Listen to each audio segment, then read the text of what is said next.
Cumprimentamos todos aqueles que nesta hora sintonizam com a TV Espírita para mais um Evangelho no Lar. Lembramos que no início da nossa reunião devem colocar a jarra com a água, os copos em número suficiente para todos os participantes deste Evangelho. Vamos preparar-nos, preparar o ambiente, a nossa casa, o ambiente das nossas mentes, para que possamos estar tranquilos e podermos absorver o máximo de ensinamentos sobre os textos que hoje vamos analisar. Para isso, vamos escutar uma canção. Página 33. A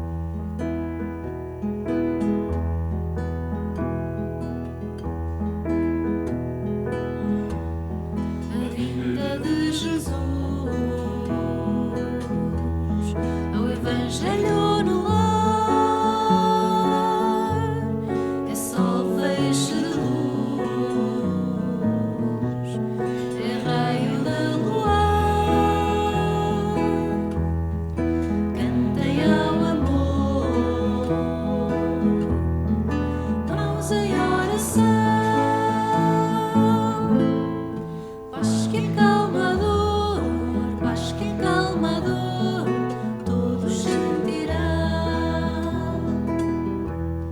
Sentados à mesa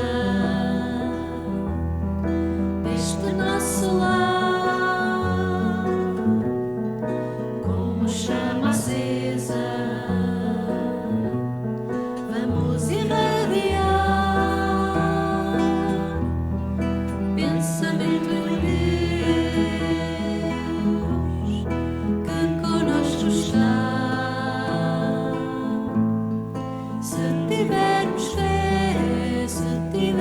fé, tudo mudará. A vinda de Jesus ao Evangelho no lar é só feixe de luz, é raio de luar. Cantem ao amor, mãos em oração. Paz que acalma a dor, paz que acalma a dor, todos sentirão.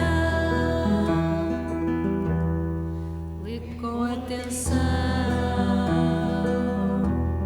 a nova que ficou, peregrinação que o Rabi deixou, e a nobre Maria, mãe de muitas dores,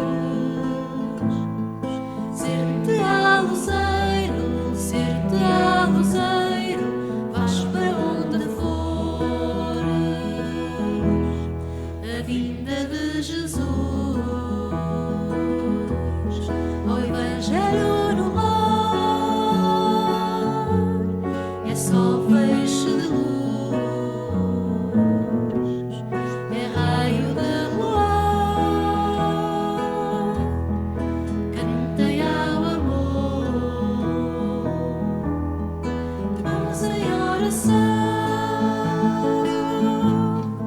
Paz que acalma a dor, paz que acalma a dor, todos sentirão.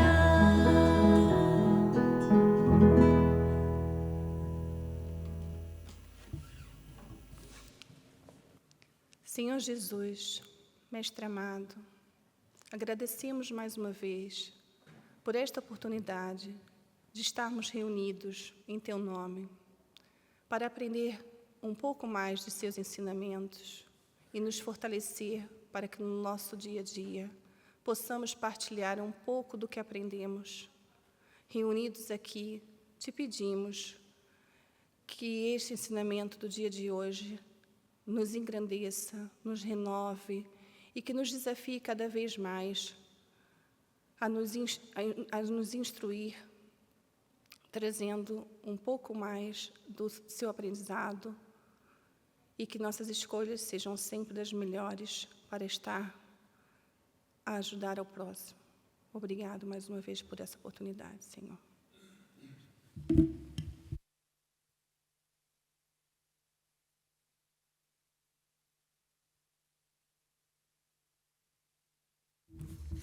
Do Evangelho segundo o Espiritismo, capítulo 16, não se pode servir a Deus e a Mamon, o item 14. Desprendimento dos bens terrenos. Venho, meus irmãos, meus amigos, trazer-vos o meu óbolo, a fim de vos ajudar a avançar desassombradamente na vida de aperfeiçoamento em que entrastes. Nós somos devedores uns dos outros e somente pela união sincera e fraternal entre os espíritos e os encarnados é que a regeneração será possível. O amor aos bens terrenos constitui um dos mais fortes entraves à vossa evolução moral e espiritual. Por este apego à posse, destruís as vossas faculdades de amar, aplicando-as totalmente às coisas materiais. Sede sinceros, dá a riqueza uma felicidade sem mescla? Quando tendes cheios os cofres, não há sempre um vazio no vosso coração? No fundo desse arranjo de flores, não há sempre um réptil escondido?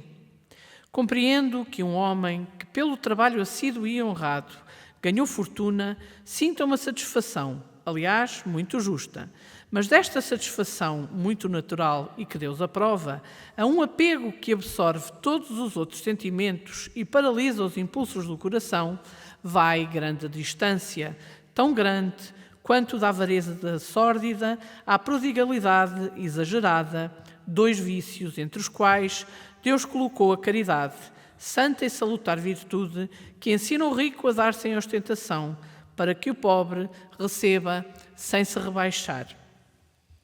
Quer a fortuna vos tenha vindo da vossa família, quer a tenhais ganho com o vosso trabalho, há uma coisa que não deveis esquecer nunca, é que tudo promana de Deus, tudo retorna a Deus. Nada vos pertence na terra, nem sequer o vosso pobre corpo. A morte vos despoja dele, como de todos os bens materiais. Sois depositários e não proprietários, não vos iludais. Deus vos emprestou, tendes de lhe restituir, e ele empresta sob a condição de que o supérfluo venha menos, pelo menos reverta para os que carecem do necessário.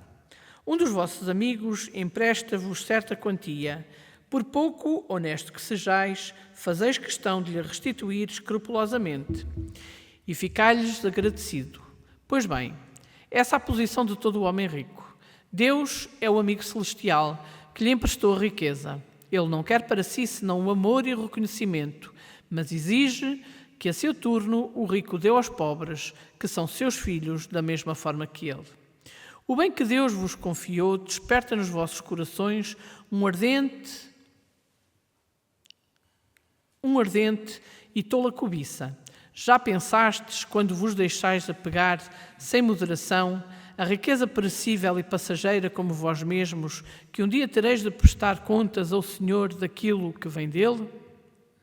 Olvidais que pela riqueza fostes revestidos do caráter sagrado de ministros da caridade na terra, para serdes os despenseiros inteligentes? Que sois então, quando usais em vosso proveito o que vos foi confiado, senão depositários infiéis?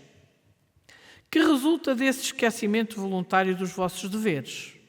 A morte inflexível, inexorável, vem rasgar o véu sob o qual vos ocultáveis e vos força a prestar contas ao amigo que esquecestes e que nesse momento se vos mostra com a toga de juiz. É em vão que procurais na terra iludir-vos a vós mesmos, colorindo com o nome de virtude o que frequentemente não é senão egoísmo, que chamais economia e previdência a que não é mais do que cupidez e avareza, ou generosidade, o que não é senão prodigalidade em vosso proveito. Um pai de família, por exemplo, abster-se-á de fazer a caridade, economizará, amontoará ouro sobre ouro, e isso, diz ele, para deixar aos filhos o máximo de bens possíveis e ajudá-los a evitar cair na miséria. É muito justo e paternal, convenha-se, e ninguém pode censurá-lo. Mas será sempre que esse bem Será sempre esse bem o único móvel que o guia? Não será muitas vezes um compromisso com a sua consciência para justificar aos seus próprios olhos e aos olhos do mundo o seu apego pessoal aos bens terrenos? No entanto, admito que o seu amor paternal seja o seu único móvel. Será isso motivo para que esqueça os seus irmãos diante de Deus? Quando ele mesmo já tem o supérfluo, deixará ele os seus filhos na miséria por lhes deixar um pouco menos desse supérfluo? Não será antes dar-lhes uma lição de egoísmo e endurecer-lhes os corações? Não será enfraquecer neles o amor ao próximo? Pais e mães, estáis muito errados se acreditais que desse modo granjeais maior afeição dos vossos filhos, ensinando-os a ser egoístas para com os outros. Ensinai-lhes a sê-lo para com vós mesmos. Quando um homem trabalhou bem e com o suor do seu rosto acumulou bens, é comum ouvir-lhes dizer que quando o dinheiro é ganho, melhor se lhe conhece o valor. Nada é mais verdadeiro.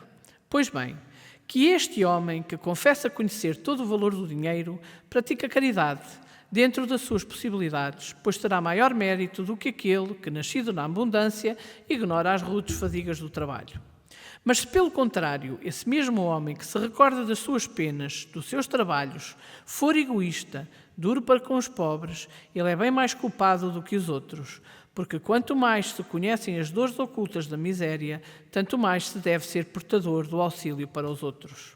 Infelizmente, há sempre no homem de posses um sentimento tão forte como o seu apego à riqueza, é o orgulho.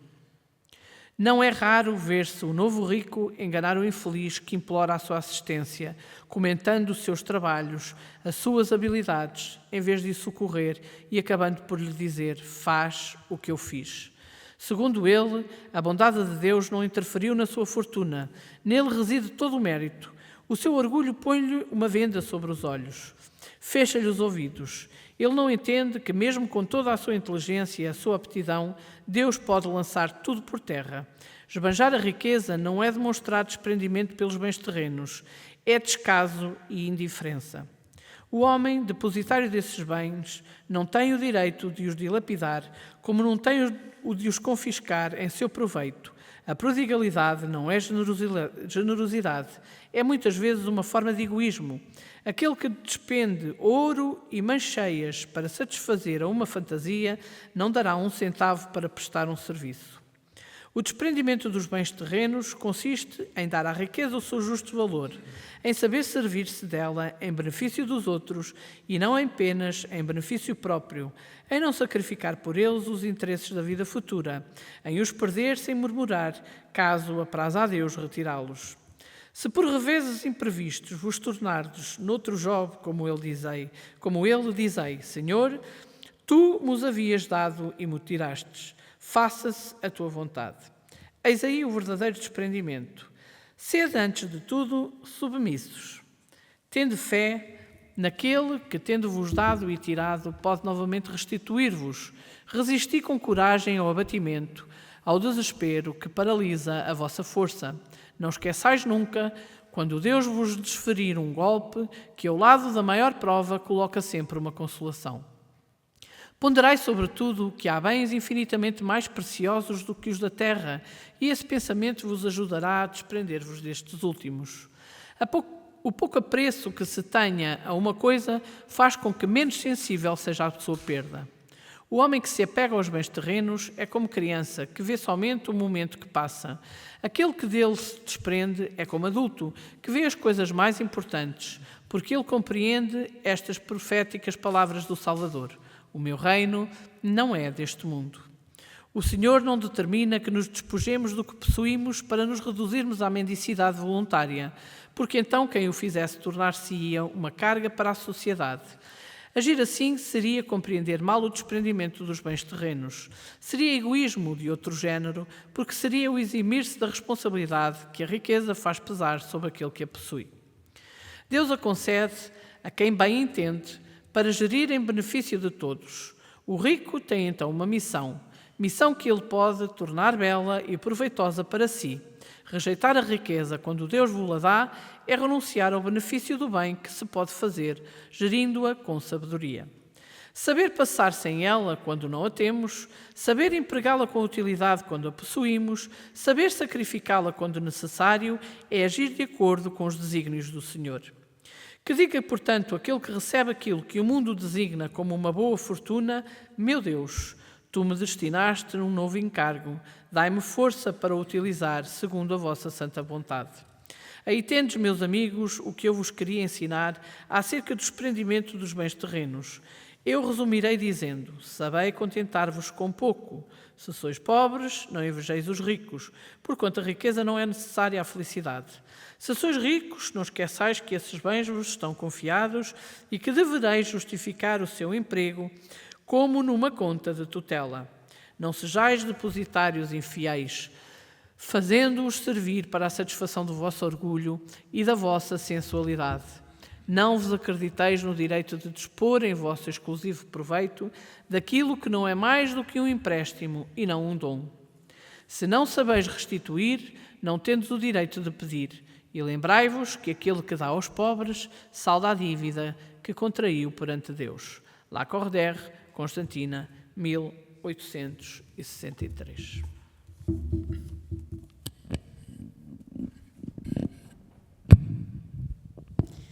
Do livro Vem Comigo, ditado pelo Espírito Maria Teresa Magalhães, psicografia de Arnaldo Costeira, item 53, genealogia.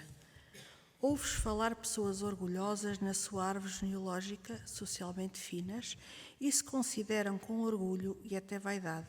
Lamentas, por vezes, por não ter nascido nesses berços de ouro. Afinal, não são os pobres de hoje os ricos de ontem? Não serão os miseráveis de hoje os orgulhosos senhores do passado? Quem fomos? Quem somos? São perguntas que devemos fazer-nos para podermos compreender o porquê da situação em que estamos e que nos espera se não cumprirmos as metas que nos propusemos. Somos todos, enquanto espíritos, da mesma árvore genealógica. Apenas na maioria dos casos somos os filhos pródigos, convidados a regressar à casa do Pai, feito o percurso de aprimoramento e evolução. Seremos hastes boas da videira se produzirmos em amor e bondade. Seremos ramos cortados e lançados ao fogo se nos deixarmos secar.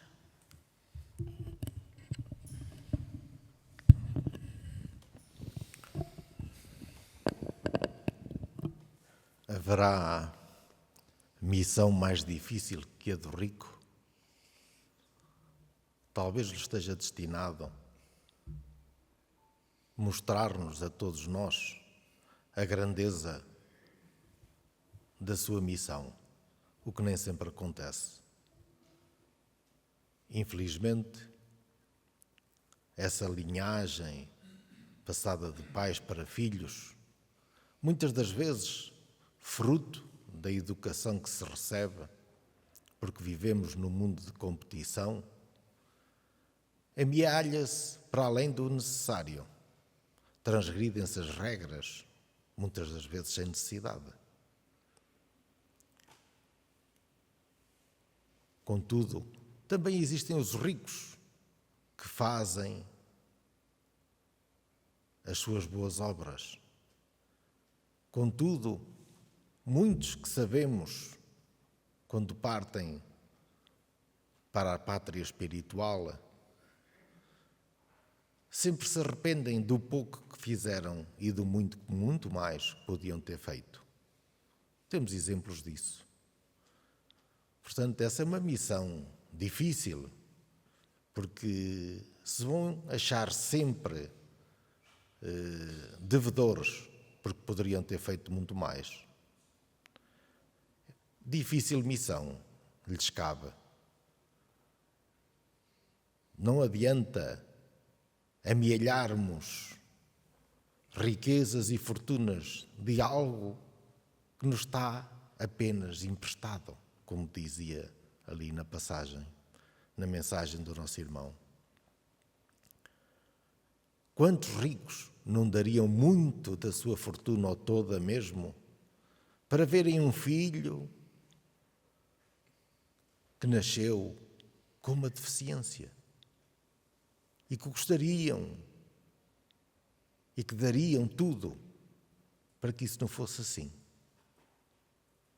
Então, muitas vezes, a riqueza não está apenas na matéria. A riqueza está nos atos que praticamos. É um assunto difícil para todos nós. E é um desafio. E é um desafio. Porque, de uma forma ou de outra, todos nós somos ricos. Porque podemos despender do nosso tempo,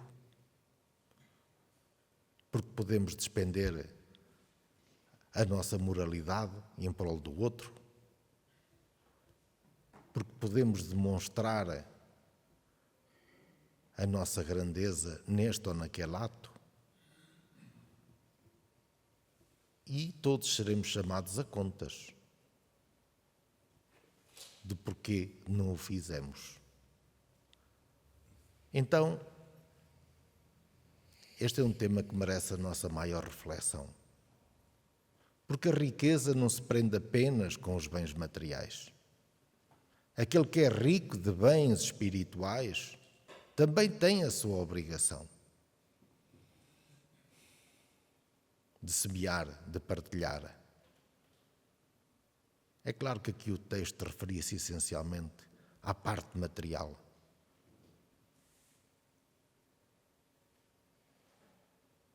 Confundimos o prazer com a felicidade. Queremos ter todos os gozos, viver uma vida de prazer porque achamos que isso nos conduz à felicidade.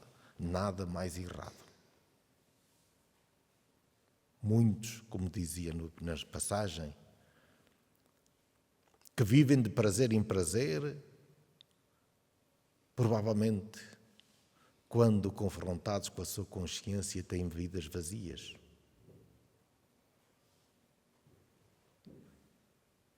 Então, será sempre bom que nós, com o nosso exemplo, com aquilo que podemos doar do melhor que temos dentro de nós mesmos, demonstrar que podemos doar-nos, que devemos partilhar, seja do que for, nos bens materiais, é claro, mitigando, não nas esmolas. Podemos dar esmolas, claro, mas a esmola que não humilhe o outro. Mas podemos doar, solicitar trabalho, empregando, pagando mais até, se for esse o caso. É a altura de ajudarmos, de darmos as mãos e sermos exemplos.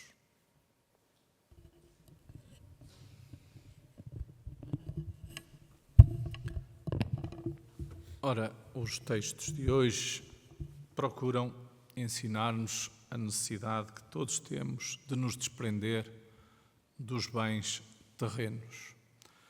E essa é uma aprendizagem que muitas das vezes leva várias existências físicas, materiais, ora vindo como em condições miseráveis ou pobres, ora vindo em condições economicamente mais favoráveis, na riqueza.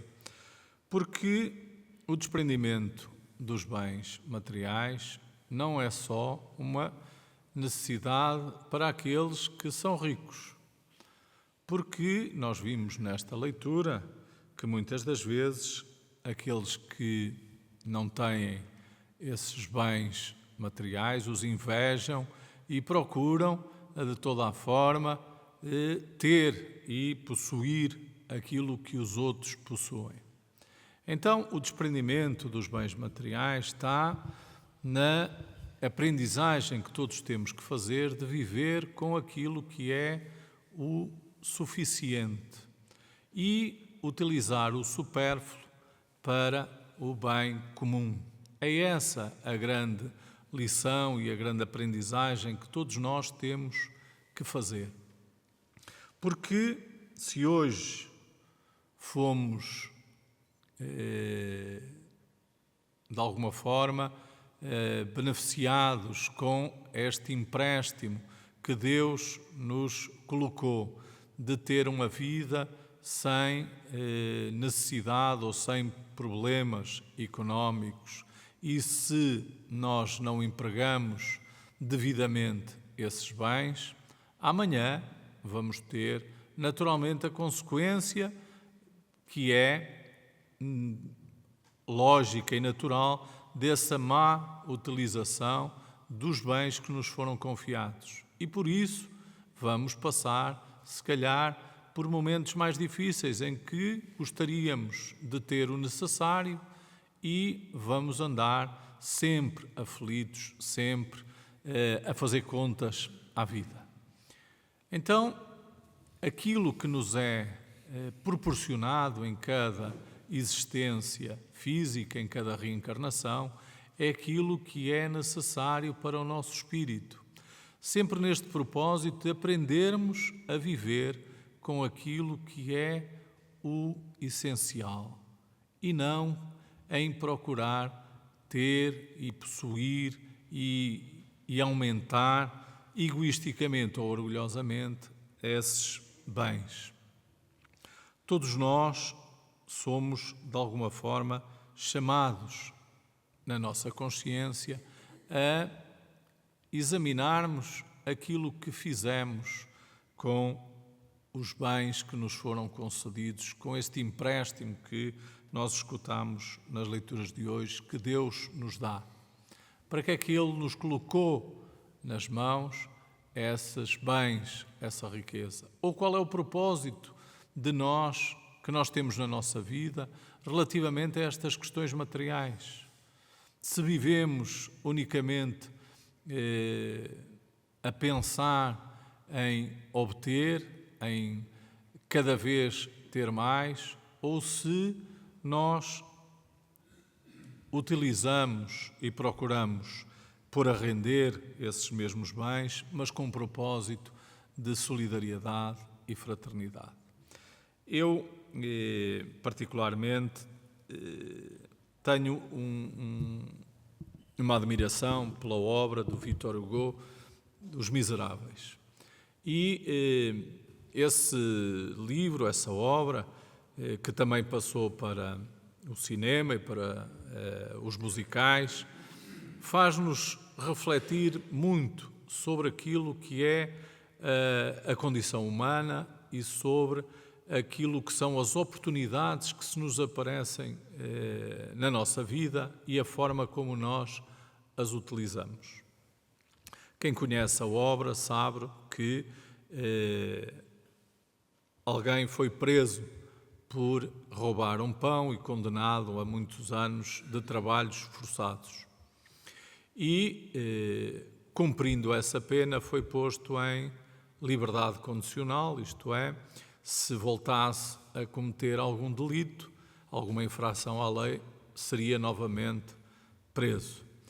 E esse ex-condenado procurava ter uma vida digna depois de cumprir a pena que ele achava injusta por ter roubado um pão para saciar a fome. E tentou obter um emprego de forma natural, que alguém o empregasse, que pudesse trabalhar, ter um ordenado honesto, uma vida honesta e poder ter uma vida como todos os outros. Mas como era um ex-condenado, as portas foram-se-lhe fechando e ele deparou-se com uma oportunidade de alguém que o acolheu numa noite fria, de lhe subtrair, não é? De lhe roubar aquilo que eram as peças mais valiosas que ele possuía em casa. E assim, durante a noite, como muitas das vezes nós sabemos, a ocasião faz o ladrão, ele utilizou esse momento em que todos descansavam e o dono da casa descansava, neste caso um bispo, ele tinha sido acolhido numa abadia e levou-lhe os castiçais, as pratas, os talheres, etc. E foi apanhado na posse desses objetos. E, naturalmente, que a polícia o acusou de ter roubado esses objetos. E a atitude daquele sacerdote fez a diferença, porque aquele sacerdote, percebendo o dilema com que aquele ser humano se confrontava de procurar uma vida honesta, mas ninguém lhe dava essa possibilidade, disse-lhe que tinha sido ele que lhe tinha oferecido aqueles objetos, aqueles bens, para ele recomeçar a sua vida.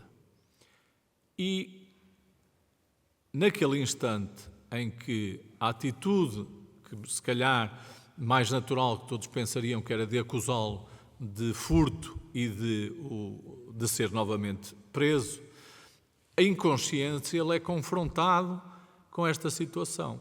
O que é que Deus quer de mim agora que eu tenho aqui uma possibilidade de recomeçar a minha vida, sabendo eu que isto não era meu, mas o dono, não é, me ofereceu estes bens, esta riqueza, mas com uma contrapartida, que eu a pudesse usar precisamente na construção de uma vida digna, de uma vida honesta. E depois todos conhecemos a história, ou pelo menos quem leu o livro. Ele pegou nessa fortuna e criou uma empresa, criou postos de trabalho, empregou muita gente, tornou-se uma pessoa reconhecida na localidade onde trabalhava, onde construiu a sua vida, o seu negócio, mas nunca deixou de ser procurado, de ser perseguido pelo passado criminoso que tinha, porque alguém não conseguia perceber que era possível mudar, que alguém que comete um erro, tem um deslize na vida, não se possa reabilitar e modificar. E é nesse filme que nós vemos, de alguma forma, como exemplo, aquilo que deve ser o desprendimento dos bens.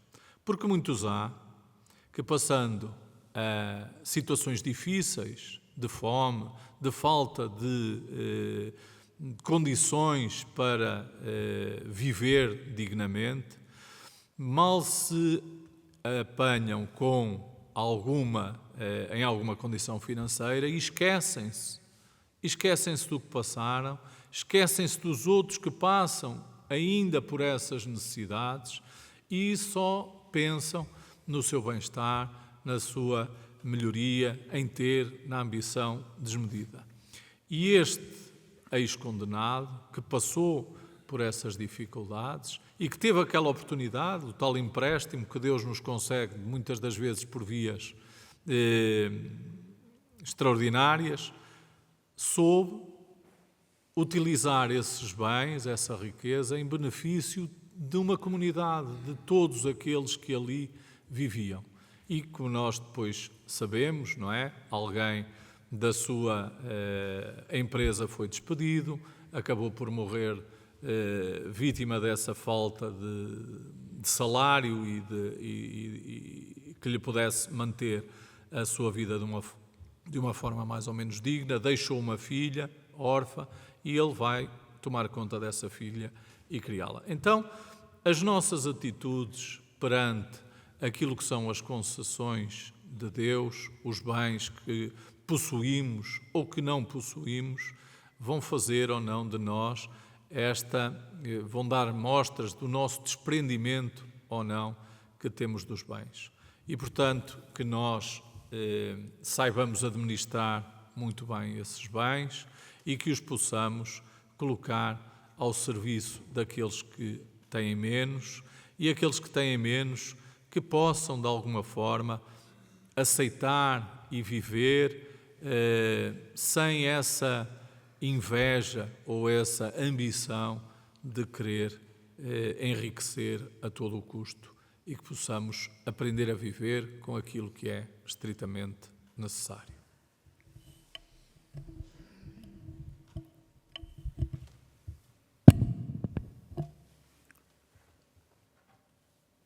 Nós te agradecemos, Senhor, pela oportunidade que nos é dada de podermos participar neste Evangelho, de podermos assistir a este Evangelho e trazermos Jesus para as nossas casas. E quando Jesus entra nas nossas casas, quando nós o puxamos para nós, através do estudo do Evangelho, as nossas casas já estão a beneficiar dessa mesma presença. Onde Jesus se faz presente, espíritos, vibrações mais baixas se afastam. O bem que o Evangelho faz nas nossas vidas. E o quanto nós agradecemos. Espíritas, instruí-vos. Espíritas, amai-vos. O Evangelho tem todas estas respostas para nós, para nos tornarmos melhores pessoas através do entendimento destes ensinamentos trazidos pelo nosso Mestre, através das suas parábolas, quando bem interpretadas e bem explicadas, como a doutrina espírita o faz com que nós tenhamos respostas para o nosso sofrimento, para a maneira de nós podermos levar uma vida mais plena, mais completa. E nós agradecemos por tudo isto, Senhor. O estarmos aqui, o podermos compreender que através do Evangelho podemos modificar os nossos padrões de comportamento diário. Podemos encontrar no amigo que cruza o nosso caminho uma ajuda para nós. Porque essas dificuldades que se nos apresentam, muitas vezes, e tenho a certeza, é Jesus que nos põe no caminho, o meio, para nós nos podermos instruir, para nós podermos amar, compreender. E torna-se simples amar quando nós compreendemos que através do Evangelho, através dos ensinamentos do Mestre, nós podemos pôr em prática. A doutrina espírita nos ensina como pôr em prática a boa ação, a camaradagem, a compreensão, encontrar nos outros, nas dificuldades dos outros, as nossas próprias dificuldades. E o Evangelho nos ensina a não julgar. E nós agradecemos pela oportunidade que nos é dada de podermos participar e de podermos renovar todas estas energias nas nossas casas, que isto possa ser um hábito salutar, porque a nossa família beneficia, nós beneficiamos, os nossos amigos que frequentam as nossas casas também vão beneficiar, porque onde Jesus está, as más energias se afastam e Jesus faz acompanhar de bons espíritos para nos intuírem e nos auxiliarem no dia a dia. Te agradecemos por tudo, Senhor. Fica conosco, hoje e para todos sempre.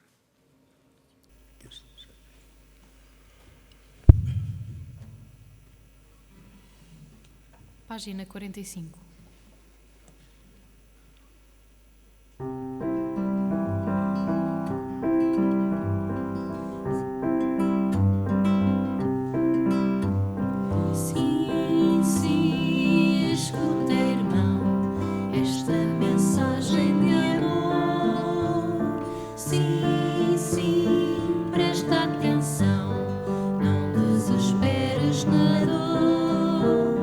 Jesus é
É a altura agora de bebermos a água que colocámos no início do nosso Evangelho e que a espiritualidade amiga magnetizou para todos nós.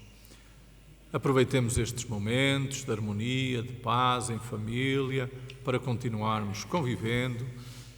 Lembramos que os textos que nós utilizamos no nosso Evangelho no Lar são publicados mensalmente no Jornal Espírita e que, se pretenderem também acompanhar esses textos na vossa casa, poderão tornar-se assinantes do jornal e recebê-lo comodamente no vosso lar. Para isso devem enviar um e-mail para jornalespírita@gmail.com solicitando todas as informações para se tornarem assinantes. Amanhã estaremos novamente em contacto com todos vocês pelas 20h30 com mais uma palestra e na sexta-feira, no mesmo horário, na nossa associação, voltaremos a estar reunidos para mais uma reflexão doutrinária. Desejamos a todos votos de muita paz, que Jesus nos abençoe.